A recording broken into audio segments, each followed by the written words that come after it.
Good evening, I'm Mossy. Locating and understanding information on mushrooms is an arduous task. Mycology is a relatively new field of biology which continues to rewrite and reclassify all of its contents. For instance, we've only explored 5% of the world's oceans and only classified 10% of the world's mushrooms, despite mushrooms being about 113 billion years old. So I've set out on a journey to make this information accessible and digestible for anyone who is interested but doesn't know where to start. Consider this the beginning of your wonderful journey into the world of mushrooms. Before we begin, I do have to make a disclaimer. Please exercise caution when identifying mushrooms. Correctly identifying them can be extremely difficult, and without the proper knowledge, consuming them can be dangerous. We will not be going over any identifying factors of dangerous fungi, mostly because there aren't really any specific identifying factors that can tell you if a mushroom is dangerous or not. With that out of the way, let's go into section 1, the kingdom of fungi.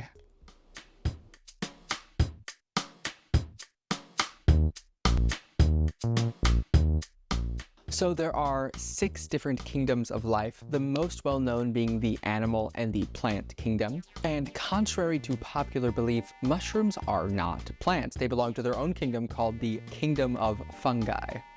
This kingdom consists of mushrooms, yeasts, and molds. The kingdom of fungi has 7 or more, depending on who you ask, different classifications that all of its contents fall under. But we're going to be talking specifically about mushrooms and the 4 different categories that it falls under to identify the different functions a mushroom has. And these 4 categories are saprophytic, parasitic, mycorrhizal, and endophytic. Let's begin with saprophytic. Saprophytic mushrooms are the most common mushrooms and the primary recyclers and decomposers of decaying matter. When a branch falls to the forest floor, the saprophytic mushrooms will be the first one to find it and consume it. And without these mushrooms, decaying matter would pile up and suffocate the forest. Oyster and shiitake mushrooms are examples of these saprophytic mushrooms that act as the primary decomposers. Next, we have parasitic. Parasitic mushrooms are self-explanatory. They form a relationship with their host, usually to the host's detriment, and in many cases, these mushrooms feed off of their living host until death. Depending on the parasitic mushroom, the host can be plants, animals, or even other mushrooms. One interesting idea proposed by a few people in the mycology community is that parasitic mushrooms aren't entirely detrimental to the ecosystem they belong to. For example, parasitic mushrooms can remove a large tree that's been hogging much of the sunlight, allowing for the younger trees and the underbrush to grow in its place. Another interesting fact that I can't really end this section without is that the largest living organism is actually a cluster of honey mushroom in the Blue Mountains, Oregon. We're talking about 3 square miles of one living thing, estimated to be between 2,000 to 8,000 years old, all hidden beneath the ground. Next, we will be talking about my favorite, mycorrhizal mushrooms. Mycorrhizal mushrooms hook up to the roots of its host plant and absorb nutrients to give to the host plant, and in turn, the host plant is able to give nutrients back to the mushroom. Many mycorrhizal mushrooms are not strong enough to survive on their own, thus this symbiotic relationship allows them to survive. The host plant benefits from this added surface area of the mycorrhizal roots. This allows for better absorption of water and nutrients. One mycorrhizal mushroom that we've all seen is the Amanita muscaria, that red mushroom with the white spots everyone loves. This mushroom, while poisonous to humans, is actually extremely beneficial to the plants surrounding it because it's a mycorrhizal mushroom. And for our final section, we have endophytic mushrooms. Endophytic mushrooms live inside of plants, and unlike parasitic mushrooms, they do not harm their host. They are found in almost all plants, including mosses, grasses, ferns, shrubs, trees, and algae.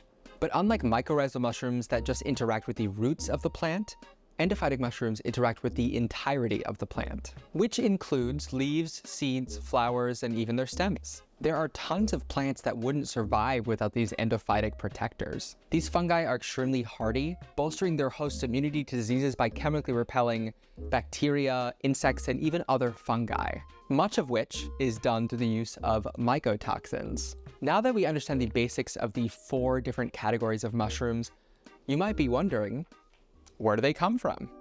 Welcome to section 2, mycelium. Now, to understand mushrooms, you have to understand the thread that it emerges from, mycelium. The mushrooms you see are actually the fruiting body of mycelium, or the sexual organ. It's underneath these mushrooms that the basics of fungi become clear. Mycelium consists of 1-cell wall thick threads that continuously branch out in the soil with feathery filaments called hyphae. A cluster of hyphae is what makes mycelium. Hyphae seek food sources, produce digestive enzymes, and search for other hyphae to reproduce with. Most of the processing of fungi occurs right beneath our feet. Acting is kind of a neurological network of nature. It has an almost primitive intelligence consisting of memory and decision-making skills. It forages for, shares, and reallocates resources with plants and other networks in order to keep its ecosystem balanced. Without mycelium, many plants would not be able to sustain themselves. Mycelium's enzymes, antibiotics, and acids affect the health and condition of the soil, not only acting like the neurological network of nature, but also the immune system, much like our own. Mycelium wanders out in all directions to find its food sources, but once it actually finds it, all of the extra threads are withdrawn, so the connection with its food source can be bolstered. These decisions aren't really made from an epicenter, like the brains of humans, but collectively. Control is spread all throughout the organism, and because of this, any small amount of mycelium can regenerate itself. Mycelium is how fungi feed, but unlike how animals put food in their bodies to digest it, mycelium puts its body into food. The food source of mycelium varies depending on the mushroom, and the way that the mycelium forms also depends on the mushroom. For example, saprophytic mycelial networks web out to search for fallen branches or leaves or trees. And sometimes mycelium will have to use special barrier-breaking hyphae to reach its food source. These penetrative hyphae can reach 50 to 80 atmospheres of pressure, which is about 1,176 pounds of pressure per square inch. Mushrooms are what grow from these powerful hyphae, pulling in water and nutrients to this reproductive mass. And this is why, after it rains, mushrooms become more common. Hyphae's ability to sense light, moisture, nutrients, temperature,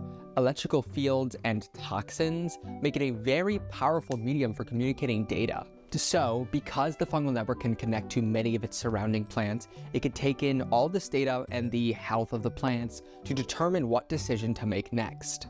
Mushrooms aren't just a cute little thing that you find in the forest or something you use to spice up your risotto, but an intricate and very important part of our ecosystem.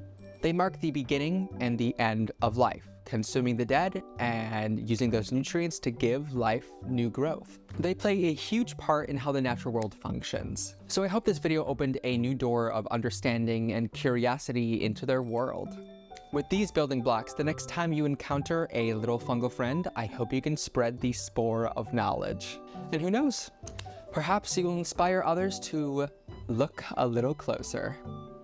Again, I'm Mossy, and thank you so much for watching this video. Be sure to like, subscribe, and comment any questions you have. Thank you again, and I will see you next time.